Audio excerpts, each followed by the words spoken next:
Julia Montes, pang-finale ng Batang Quiapo, isang nakakatuwang usap-usapan.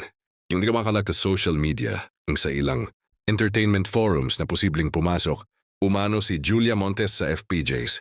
Batang Quiapo kapag malapit na ang finale ng serye, bagamat walang opisyal na kumpirmasyon mula sa production team or sa actress mismo, marami ang nag-aabang sa posibilidad na makita siya bilang isang mystery character na babago sa takbo ng kwento ni Tanggol.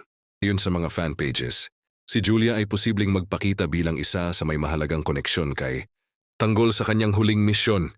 Yung mga haka-haka ay nagsasabing maaring siya ang magiging susi sa pagresolba ng mga open conflicts o misteryo sa Quiapo bago matapos ang serye. Maraming fans ang nag-post ng kanilang speculative casting sa mga social media. Julia sa finale. Pwede yan. Para mas exciting yung ending ni Tanggol. Kung pumasok siya, sigurado umano na matatapos na ang serye. Kaya't habang wala pa si Julia ay siguradong magtatagal pa ito. Hanggang sa ngayon, pawang teorya at haka-haka pa rin ang tungkol sa pagpasok ni Julia Montes sa Batang Quiapo. Ngunit hindi maikakaila na ang ideya ay nagbigay na ng maraming excitement sa mga netizens at mga manonood para sa mga tagahanga.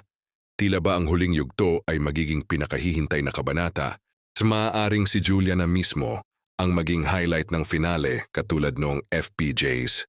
Ang probinsyano